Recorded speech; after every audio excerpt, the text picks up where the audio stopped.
ومع الدكتور حسين عبد العال صوب الشاعر المغير في الفرقة الأعلام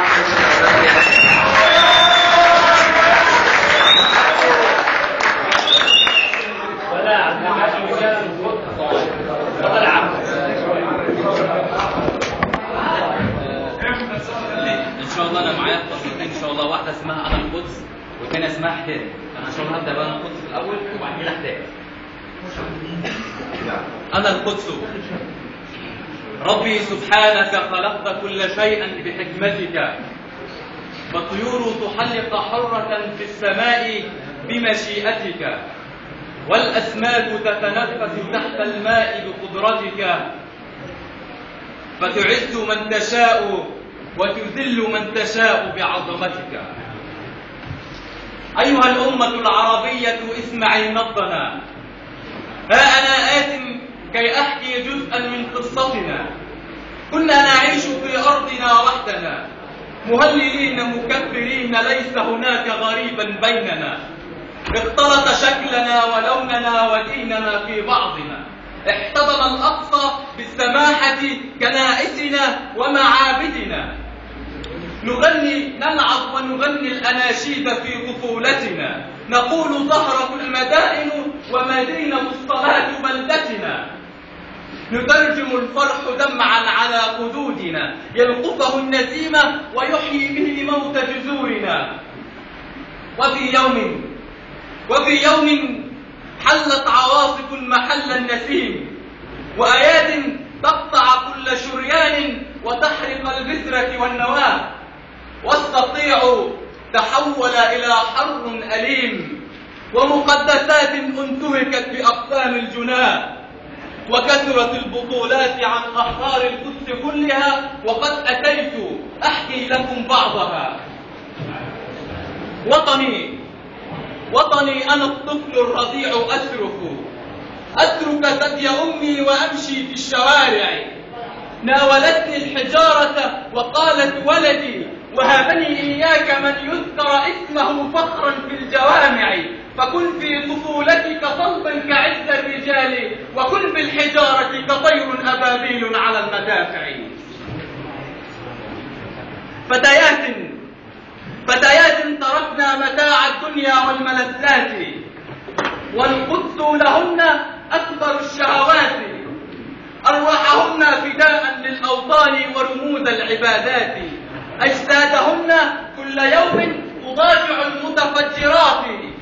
يسحلن ويغتصبن ويقتلن في الصلاة، فيصبرن لأنهن متيقنات أن النصر آتٍ.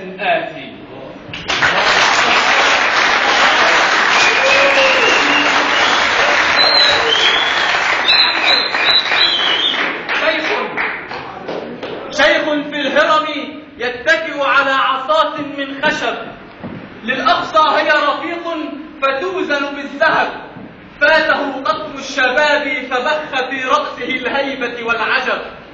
وفي يوم جاءه قلبان مملوءان بالصدى والجرب، جعلوا من خده مرسى لأيديهم ولحنا للطرب. حفيده يصرخ وابنته زادها الغضب، جدي من هؤلاء كي ينتهكوا خدك الرطب؟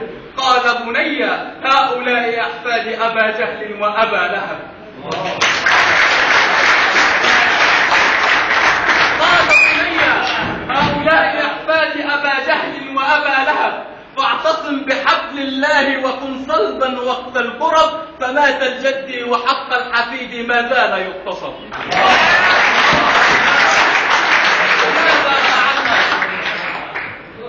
فماذا فعلنا؟ وضعنا أيدينا على خدودنا وجلسنا وانتظرنا غريبا يأتي كي يحرر الأقصى. فعار عليكم يا أمة الإسلام لا ينسى، فعار عليكم يا أمة الإسلام لا ينسى، أن تصنعوا حصونا من الصمت لا تحصى، فسخروا له أساطير والقدس له مرسى، وإن لم تفعلوا سيسخر الله له جنودا لا تعصى. أيها الغرب، أيها الغرب القائل بالحرية والسلام، أيها الغرب المتظاهر بحقوق الإنسان، أيها الغرب المتظاهر باحترام الأديان، ألم ترى المكبلين في القدس كالجديان؟ ألم ترى الدماء في الأقصى على الجدران؟ ألم ترى الرصاص كالمطر على الغلمان؟ أنتم قوالون متظاهرون بالحرية والسلام، أنتم مقبرة للحق ومحرابا للظلم والطغيان. أيتها الأمة السياسية الحديث حكمكم، أيتها الأمة السياسية الحديث حكمكم.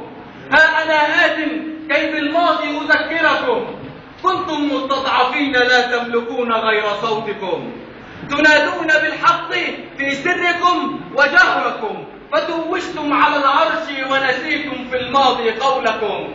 كنتم تقولون الأقصى لنا، كنتم تقولون الأقصى لنا، فأين الآن فعلكم؟ أاتخذتم الدين غطاءكم وستركم؟